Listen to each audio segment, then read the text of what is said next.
Eu teño unha meniño da mesma idade, e entón, pois, a experiencia, pois, hoxe vou vivendo con máis calma, non? Pero foi realmente traumática, non? Podía dicirlo así, que eu vivín casi máis trauma de galego como pai que como alumno ou alumna, non? No meu momento, non?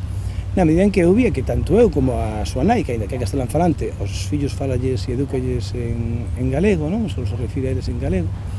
Pois, a partir dos 2 anos, cando comenzaron a, digamos, o que é a escolarización, primeiramente o que se coñece como gardería, escola infantil, e logo a educación infantil, pois como perderon a lingua, non? Como empezaron a usar rexistros que non é o problema non é que usaran rexistros en castelán ou en inglés e que eso os capacitase para outras linguas, non, o problema é que eso supuña que eso non é un problema, eso é unha adquisición de outras linguas. O problema é que esa adquisición estaba eliminando a lingua propia e incluso pois, na comunicación máis inmediata, que é como a comunicación familiar de nai pai e fillo-filla, non?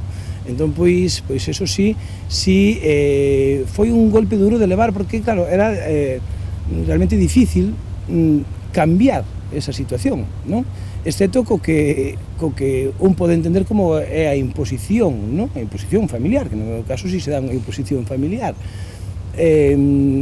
Obviamente, pois, unha imposición desde o convencimento, non? Que creo que é a mellor forma, pero sí, pero igual que se lle impón papá, nos vamos. Agora mesmo.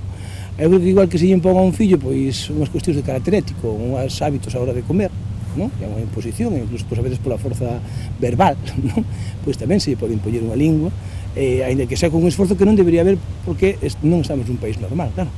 Por eso non podemos ser nais e pais que lles falan unha lingua ao seu fillo que logo esa lingua, pois, é empregada para eles, non?